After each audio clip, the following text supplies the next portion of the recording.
வணக்கம் CM sir. விஜயோட தங்கச்சி அப்படின்னு சொல்லி, அதாவது உங்களுடைய தங்கச்சி அப்படின்னு சொல்லி எனக்கு Facebook மெசேஞ்சர்ல ஒரு ஆடியோ அனுப்பியிருக்காங்க. நான் உங்களுக்காக அதை ரிலீஸ் பண்றேன், நீங்க கேட்டுட்டு வாங்க. இந்த ஆடியோவை காது கொண்டு கேட்க முடியாத காரணத்தினால் இதன் லிங்கை கீழே டிஸ்கிரிப்ஷனில் ஷேர் செய்துள்ளோம். விஜய்க்கு ஓட்டு போட்ட மாற்றத்தை விரும்பிய அனைவரும் கேட்டு மகிழுங்கள். நாகரீக அரசியலை நோக்கி தமிழ்நாடு. என்ன சிஎம் சார், ஆடியோ கேட்டுச்சிங்களா? அறிவியல் ஆலோசகராக இருந்த பொன்ராஜ் அவர்கள் தமிழக வெற்றியாளர்கள் இருக்கக்கூடிய பெண்களை ஒரு வார்த்தையை பயன்படுத்தி பேசியிருந்தார் சமூக வலைத்தளங்கள்ல. அதற்காக நீங்க இப்ப 4 பிரிவுகள்ல அவர் மீது வழக்கு தொடுத்திருக்கீங்க. கண்டிப்பாக அவர் பேசினது தவறுதான், எனக்கு அதுல மாற்று கருத்து இல்ல. பேசிருக்க கூடாது, தப்பு.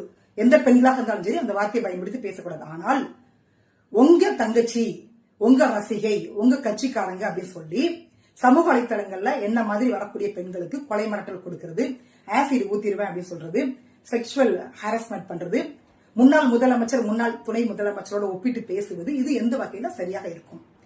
என்னோட பெயர் ஈஸ்வரி, நான் பெண் பத்திரிகையாளர். கடந்த 10 ஆண்டுகளாக பத்திரிகை துறையில நான் இருக்கிறேன்.